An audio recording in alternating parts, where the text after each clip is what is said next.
두 사건 모두 외부 영업조직 브로커가 문제된 사건이었고 겉으로 보기엔 비슷했는데요. 결과는 완전 달랐습니다.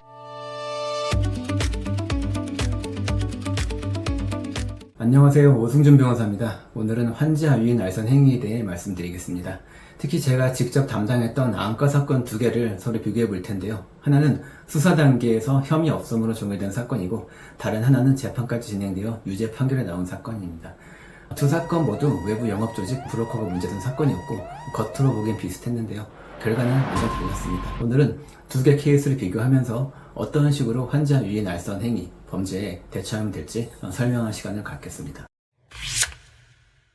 과거에는 환자 유인 알선 사건이라고 하면 주로 손해 사정사, 병원 입원실 주변에서 활동하는 개인 브로커 등이 문제가 되는 경우가 많았습니다. 이때는 환자를 특정 병원으로 데려가고 그 대가로 병원으로부터 일정 금액을 받는 방식으로 활동을 했는데요. 이런 사건들은 대체로 규모가 크지가 않았습니다. 한 건당 몇십만 원, 몇백만 원 정도의 수수료가 문제가 됐었고 전체 금액도 많아봐야 수백만 원, 많아야 천만 원 정도 수준인 경우가 대부분이었죠. 그래서 사건의 죄질이나 양형 측면에서도 벌금형으로 끝나는 사건들이 대부분이었습니다.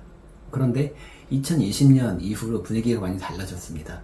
잘 아시다시피 안과 백내장이나 산부인과 하이프, 일부 비급여 시장에서는 개인 브로커가 아니라 조직화된 영업업체가 등장을 했죠.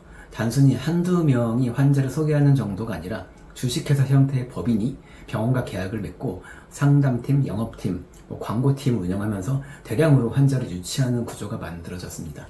문제는 이들이 가져가는 돈의 규모입니다. 과거처럼 몇백만 원 수준이 아니라 몇 년 동안 수억 원, 많게는 10억 원, 20억 원 이상을 수수료를 가져가는 경우도 생겼습니다. 이렇게 되자 더 이상 단순한 벌금 사건을 보기가 어려워진 거죠. 수사기관 입장에서도 조직적인 법행, 단기간 범행, 고액 수수료 등을 감안할 수밖에 없었고 경우에 따라서는 징역형 선택이라든지 구속 가능성까지 검토를 요하는 사건이 되어버렸습니다. 특히 백내장 수술 관련해서는 이미 시장이 한 차례 크게 지나갔음에도 불구하고 여전히 서울경찰청 등 조직들이 많은 관심을 가지고 있고 경찰청에는 보험사의 고소고발이라든지 여러 제보들이 아직도 이어지고 있는 상황입니다.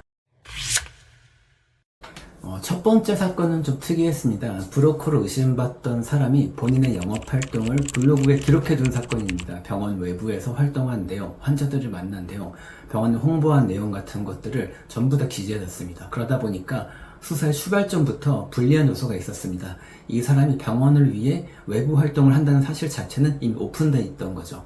병원 입장에서도 그런 사람을 전혀 모른다, 외부 활동 안 했다라고 부인하기는 어려운 상황이었습니다. 그런데 이 사건이 혐의 없음으로 끝날 수 있던 결정적인 이유가 있습니다. 바로 돈의 흐름입니다. 이 사람의 계좌 내역, 병원과의 계약 관계, 지급 내역 등을 모두 확인해 보았지만 환자 유치 실적에 따라서 돈이 들쑥날쑥 지급된 흔적이 없었습니다. 예를 들어서 안 좋은 사례들을 보면 이번 달에는 환자가 없으니까 100만 원, 다음 달에는 환자가 많으니까 1000만 원, 이런 식으로 전형적인 브로커 수수료 구조가 나타나는데 이런 구조가 나타나지 않았던 거죠. 오히려 이 사건은 매달 일정한 금액이 비교적 규칙적으로 지급됐습니다.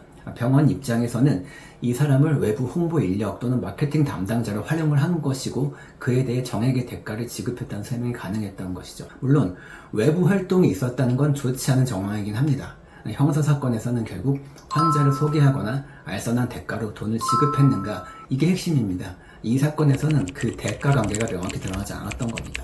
그래서 경찰도 이 사람을 전형적인 브로커로 보기 어렵다고 판단을 했고 결국 혐의 없음으로 사건이 종결되었습니다. 정액 약정이라고 무조건 괜찮은 건 절대 아닙니다. 계약서에는 정액이라고 써놓고 몇 달 뒤에 금액이 바뀐다거나 별도의 정상금을 주고 받는다거나 아니면 환자 수나 매출에 따라서 뒤에 몰래 추가 지급이 이루어진다면 이 얘기는 완전 달라질 수 있겠죠.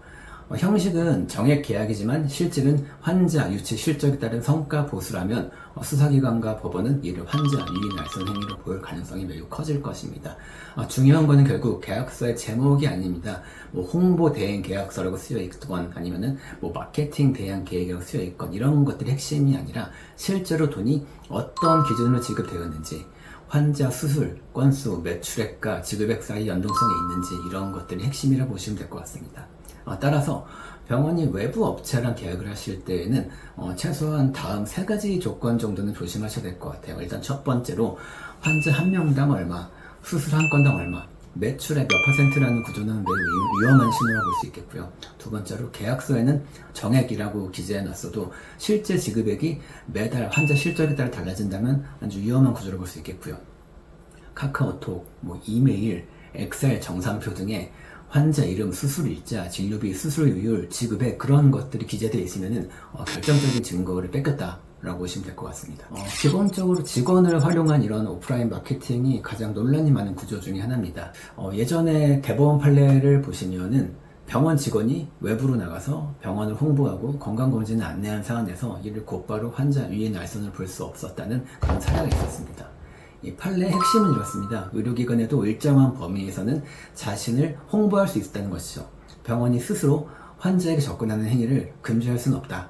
그리고 병원의 직원이 병원장의 승인 아래 병원을 홍보했다면 원칙적으로는 병원 스스로의 홍보 행위를 볼 수 있기 때문에 그 과정에서 환자에게 별도의 금품을 지급한다거나 아니면은 의료시장 질서를 근본적으로 해하지 않는 한 그것은 환자 유인 행위에 해당하지 않는다라는 취지입니다.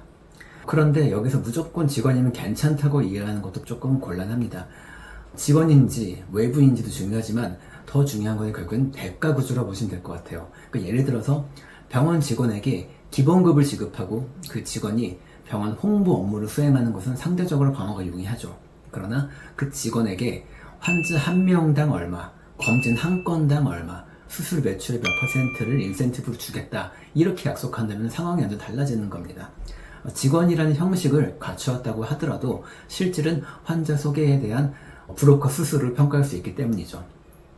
예전에 제가 그 대학 건강검진에 관련된 자문을 맡았던 케이스가 있었는데요. 대학병원에서 건강검진을 유치한 직원에게 검진 실적이나 매출액의 일정 비율을 기준으로 포인트나 금전을 지급하는 내부 규율을 만들 수 있는지 검토해달라는 그런 내용이었거든요. 근데 그 당시에 저는 그 구조가 매우 위험하다고 보았고 보건복지부의 유권에서도 그런 것들을 허용하지 않는다는 취지로 답변이 나왔었습니다. 직원에게 지급하는 급여는 단순한 급여가 아니라 환자 유치 실적에 따라 지급되는 수수료로 보았던 것이죠. 그래서 그런 것들은 환자 유인 알선 행위로 해당될 수 있다.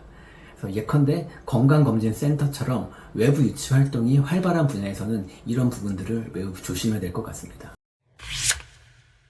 두 번째 사건은 앞서 말씀드린 여러 가지 위험한 정황들이 다수 드러난 그런 케이스였습니다.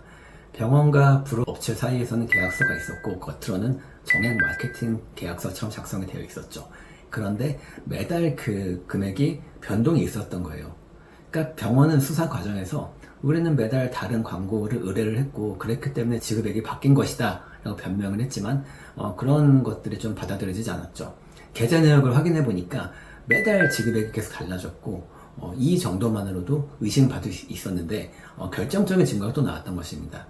예를 들어서 이번 달에는 환자 누가 수술을 받았고 각 환자의 수술 금액이 얼마이며 여기에 일정 비율을 곱하면 이번 달 정상금은 얼마다 이런 자료가 병원 내부에서 발견이 되었던 것이죠. 환자 이름, 진료비, 수술비, 수술료를 지급액 이런 것들이 하나의 표 안에 깔끔하게 정리가 되어 있었어요. 이렇게 되면 병원과 업체 사이에 아무리 광고비였다, 실제 마케팅이 있었다라고 주장을 할지라도 방어가 쉽지가 않게 되는 것이죠. 형식은 마케팅 계약이지만 실질은 환자를 데려오고 그 대가로 수수료를 지급한 구조가 명확히 드러났기 때문입니다. 결국 이 사건은 1심, 2심 모두 유죄로 판단되었습니다. 징역형이 선택되었고 집행유예로 마무리된 그런 케이스입니다. 두 사건을 비교하면 차이점은 분명하죠. 첫 번째 사건은 외부 활동 자체는 있었지만 돈의 흐름에서 환자 유치 실적과 대가 관계가 직접적으로 드러나지 않은 그런 케이스였고요. 그래서 전형적인 브로커 수수료로 보기에는 어렵다는 판단을 받을 수 있었습니다. 반면에 두 번째 사건은 환자별 매출액과 수수료 정산 내역이 증거로 남아 있었습니다. 환자를 소개하고 그 환자의 진료비나 수술비에 일정 비율을 곱해 대가를 지급한 구조가 드러났던 것이죠. 이 경우에는 의료 광고나 단순 마케팅을 보기 어렵고 환자 유인 알선으로 평가될 가능성이 매우 크다고 할 수 있겠습니다. 환자 유인 알선 사건은 초동 대응이 매우 중요합니다. 병원장이나 담당자가 처음 조사에서 어떻게 설명하는지에 따라 사건의 방향이 크게 달라질 수 있습니다. 특히 이런 사건은 계좌 내역이나 계약서, 카카오톡, 이메일, 엑셀 정산표처럼 객관적인 자료가 많이 남아있는 경우가 많기 때문에 단순히 우리는 브로커가 아니다, 광고비를 준 것이다, 뭐 이런 정도의 설명으로는 부족한 경우가 많습니다. 따라서 몇 가지 좀 조언을 드리자면, 첫 번째로 계약서와 실제 돈의 흐름을 잘 대조해야 됩니다. 계약서상의 금액과 세금 계산서 발행 내역, 계좌이체 내역, 그리고 실제 지급일, 지급액을 모두 잘 정리해가지고 만약에 지급액이 매달 달라졌다면 그 달라진 이유를 잘 설명할 수 있어야 됩니다. 뭐 예를 들어서 이번 달은 광고비가 좀 많이 나왔는데 그게 예컨대 이번 달에는 콘텐츠 제작이 별도로 들어갔다든지 아니면은 매체비가 좀 많이 나왔다든지 이런 식으로 설명이 가능해야지 어느 정도 방어를 할 수가 있겠죠. 가장 위험한 자료는 환자별로 정산 자료가 남아있는 케이스입니다. 그러니까 환자명, 수술일, 뭐 진료비, 수수료율, 지급액이 함께 정리된 자료가 있다면 수사기관은 거의 곧바로 환자 유치 수술을 의심할 수밖에 없고, 만약에 반대로 그런 자료가 없이 광고 집행 리포트, 콘텐츠 제작 내역, 매체 집행 내역 이렇게 깔끔한 자료가 남아있다면 상대적으로 의심을 벗어나기가 수월할 것입니다. 다음으로 제가 드리고 싶은 조언은 자료를 임의로 삭제하거나 수정하지 말라는 겁니다.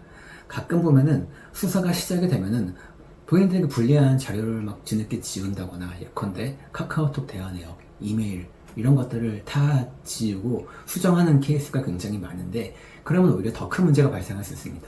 그러니까 증거인멸이나 증거인멸 교사 문제를 받을 수 있고 수사기관이 사건 자체를 더 무겁게 볼 수 있는 가능성이 생기는 거죠. 자료는 보존하되 제출 범위와 설명 방식은 변호사와 상의하시면 될 것 같습니다. 다음으로 병원장의 관여 정도를 좀 명확히 정리할 필요가 있습니다. 그러니까 환자 유인 알선 사례에서 가끔 병원장이 정상 구조를 몰랐기 때문에 무혐의나 무죄가 나온 케이스도 있거든요. 그러니까 병원장이 실제 정산 구조를 알고 있었는지, 업체 선정과 계약 과정에 관여했는지, 환자별 정산 자료를 직접 체크를 했는지, 지급 승인에 관여했는지 이런 것들을 좀 체크해 보시고 병원 입장에서 유리하게 활용할 수 있는 부분이 있다면 활용하시기 바랍니다.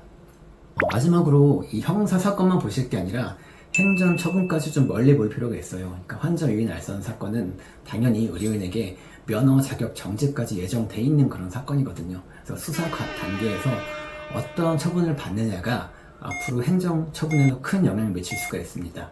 무혐의, 혐의 없음 기소 유예, 약식 명령, 정식 재판 결과에 따라서 행정 처분의 종류나 그 양형이 달라지기 때문에 이런 것들을 같이 염두에 두고 계획을 짤 필요가 있겠습니다.